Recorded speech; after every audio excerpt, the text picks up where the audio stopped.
అందులో భాగంగా ఇటు రైతాంగానికి మేలు అనుకూర్చబడే విధంగా కేంద్ర ప్రభుత్వం కల్పించేటువంటి ఒక వ్యవసాయ ఉత్పత్తులు వరి ధాన్యం కనీస మద్దతు ధరకు 500 రూపాయలు అదనంగా చెల్లించడం. ఇది కూడా ఏ రాష్ట్రంలో లేదు. కేంద్ర ప్రభుత్వం కల్పించేటువంటి ఒక వరి ధాన్యం కనీస మద్దతు ధర కేంద్ర ప్రభుత్వం 2300 చేసింది. అంటే 2300 ప్లస్ 500 2800 క్వింటల్కు కల్పింపు చేయబడే విధంగా సన్నబట్ట ఇది ఏ రాష్ట్రంలో లేదు. ఇది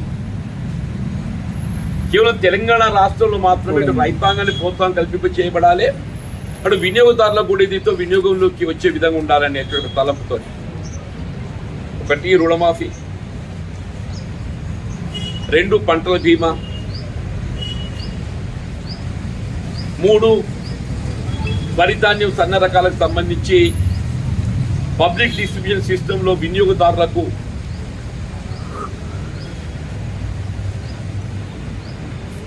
వినియోగానికి పూర్తి స్థాయిలో అనుగుణంగా ఉండబడే విధంగా సన్న రకాలకు 500 రూపాయలు మద్దతు ధరకు అదనంగా చెల్లింపు చేయబడే విధంగా.